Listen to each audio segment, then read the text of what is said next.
Hi, guys. Welcome to Cocktails and Conversations. I'm so happy that you guys are here with me today. We're excited because we have a guest of ours that's going to talk about a lot of the conversations that I'm hearing from my clients, from clients that are being referred to us as new investors.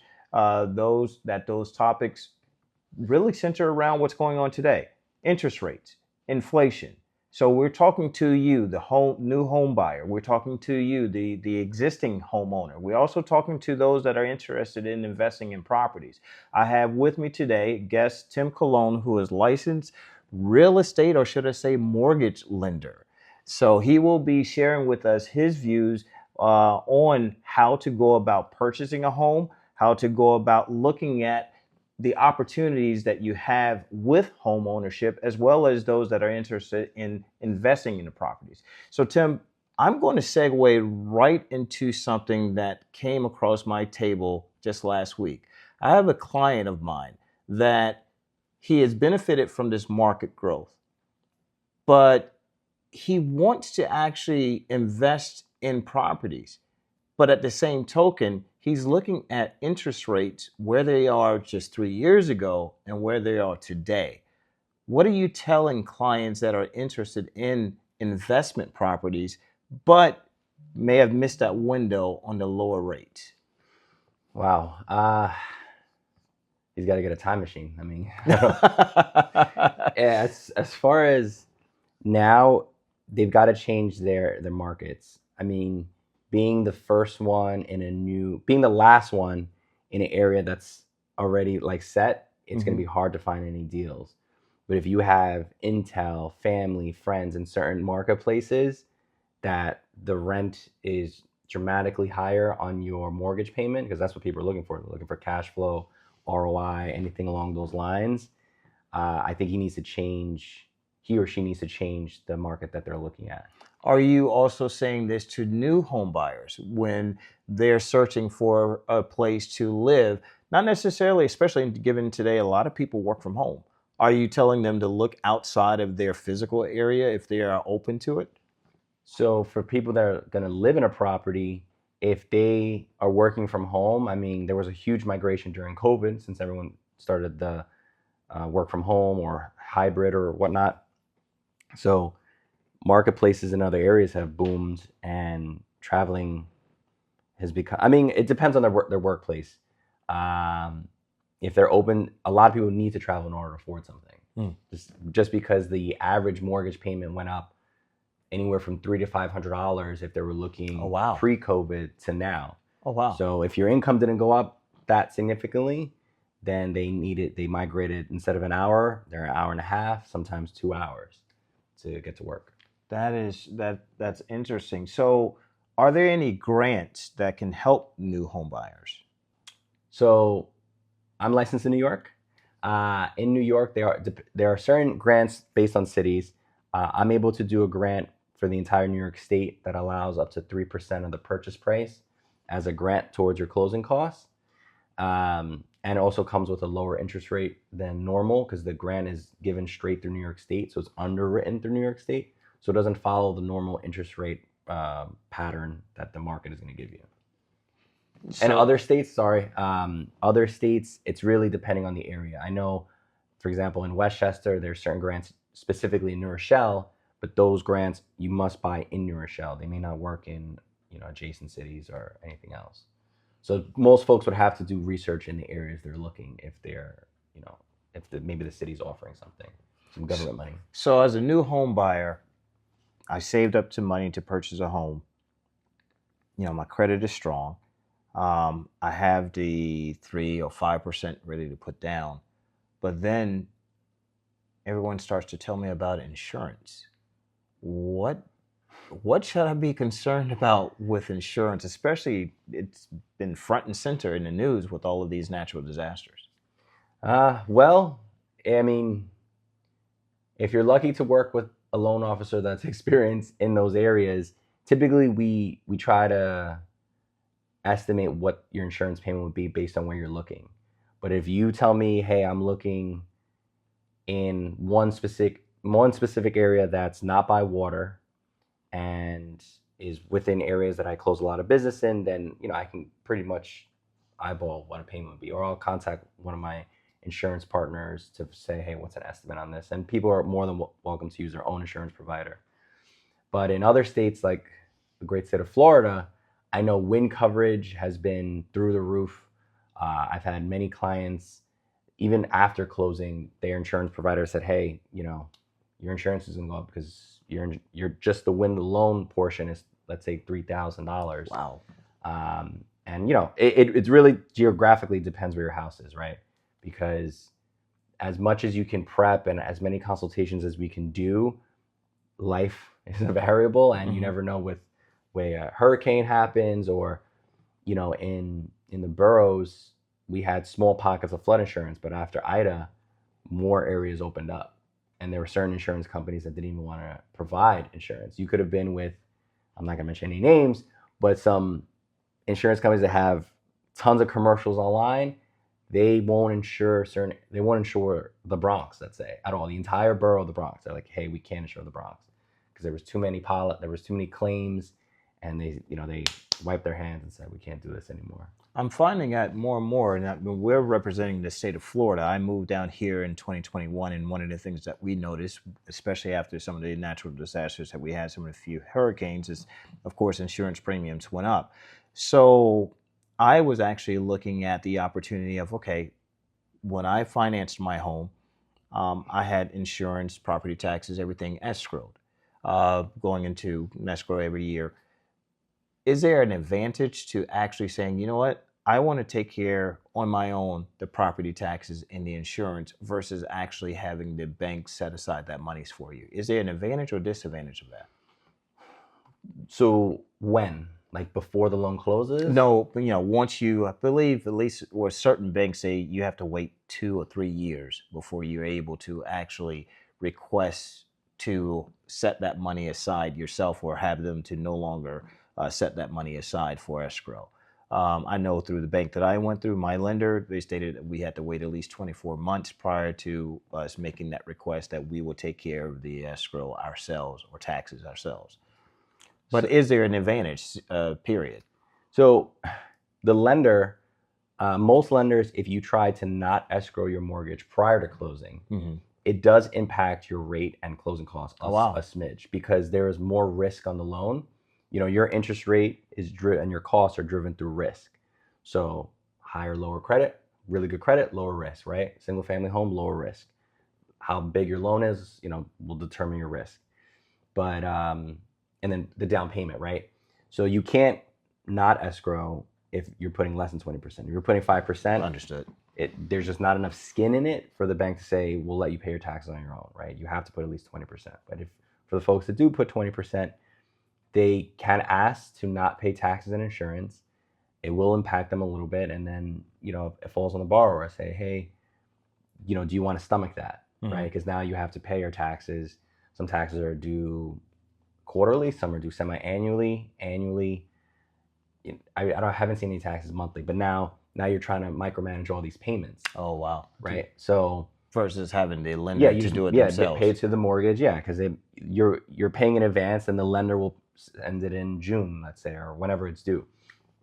So in one asset, you're having more control, but you are actually probably doing more work. Yes, doing a lot more work. More control and more work, for sure. So it's preference. I mean, some people, depending on the line of work, maybe they get more overtime or more bonus later on in the year, and they rather have a lower payment in the beginning. They're like, oh, I'll pay the taxes later on. Some people, if they're a regular set salary, I would just put in the mortgage, right? Because you never know what could happen, and now you need a new car or something breaks down, and it's like, am I going to pay my taxes or am I going to pay the car? Versus your mortgage is always going to get paid. People, it's like rent, mortgage. That's the first thing that gets knocked out, and then all your other bills come secondary. So I'm going to tie this into my field. So one of the things that I do is I'm constantly looking at risk, just exactly what you just stated. And let's say I do have this new first-time home buyer. They purchase this property. Let's purchase this property. I'm also asking them we may want to get life insurance just in case. not a way to sell life insurance, but as a way to make sure you kind of offset the risk for the rest of your family in the event of. And they will buy a term policy and then invest a difference. Flipping that back to mortgage, let's say my spouse, she gets a raise or a promotion. Would you recommend to add that additional money to the mortgage payment to pay down, or would you recommend that they actually possibly set that aside for a future, being that the rates are still lower than what the current market return is? It's a really good question.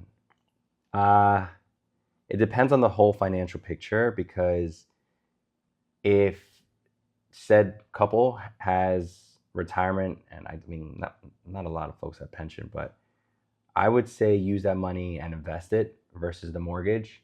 You're already getting the tax credit on the interest, and if they have children, they're married, I would use that money to reinvest it back in the market and get much more gains than what they're paying in interest. So if they're paying a 6% interest on their mortgage, but you can make a 10 or 12% in the market, you're offsetting that 6% you would have paid, 5, 6, 7%, whatever the interest rates are.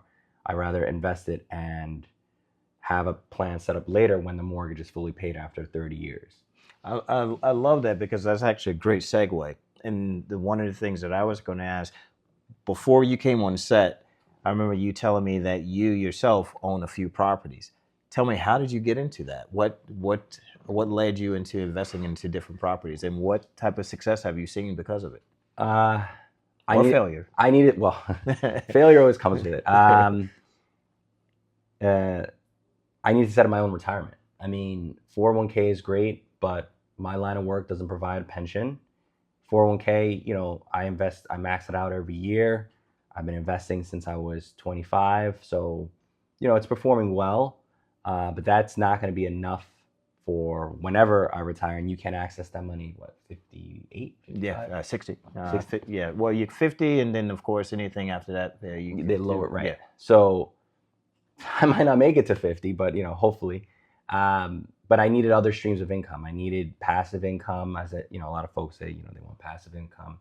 I needed the tax write-offs,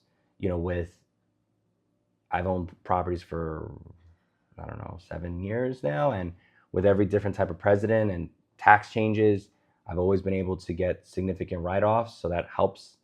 Not married, no children. So, the third item, as people say, buy property. So it's helped a tremendous amount. And, it helps with my line of business, because I've created business through it.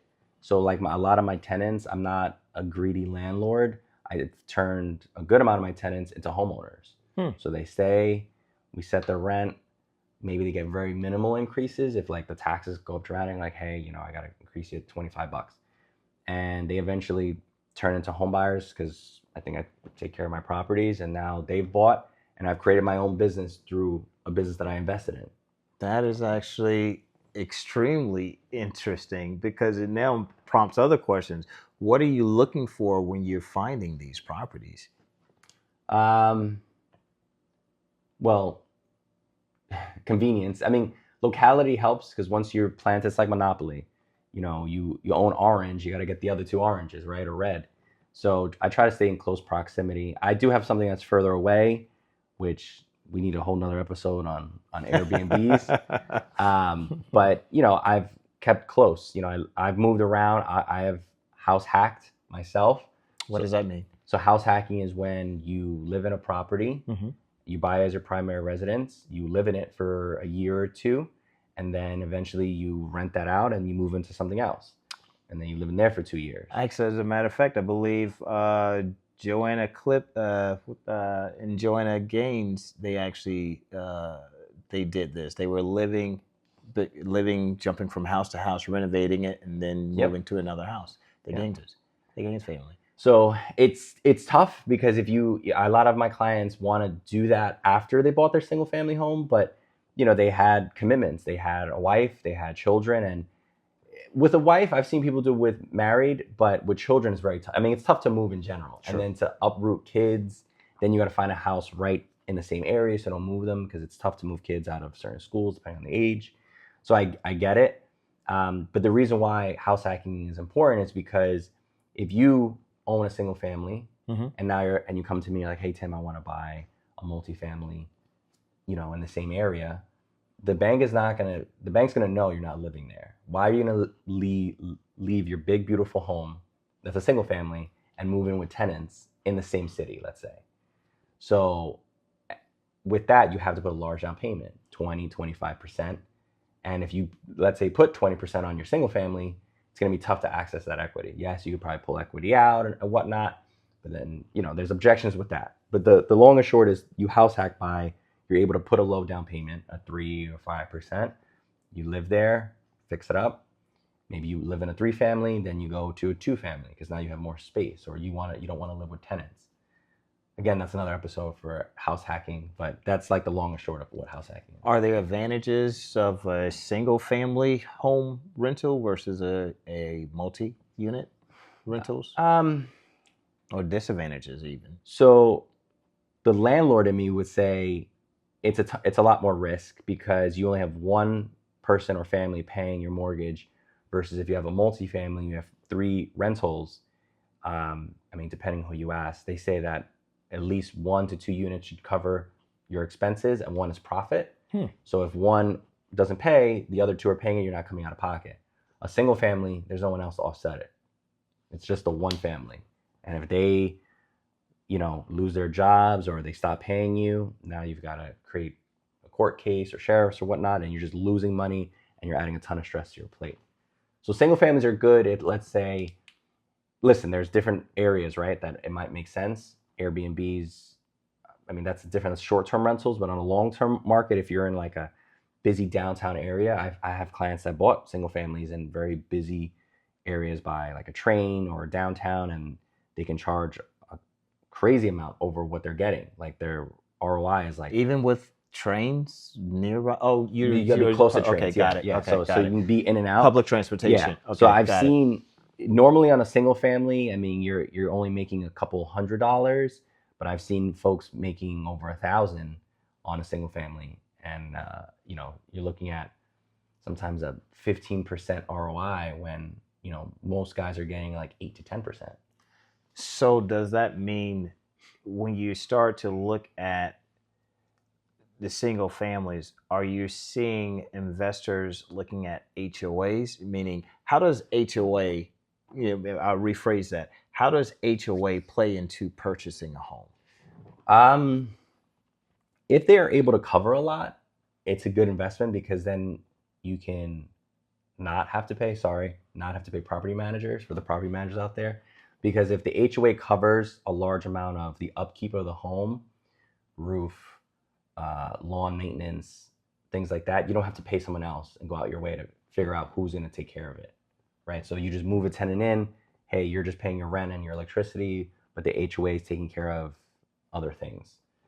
Some HOAs don't provide a lot, depends where they're at, but that's a strong part for me. Like my property, the HOA covers snow removal, they do lawn maintenance, and they actually include roof maintenance. And so I'm like, all right, so anything, the only thing I've ever done was my HVAC. So knock on. So how much is too much for an HOA?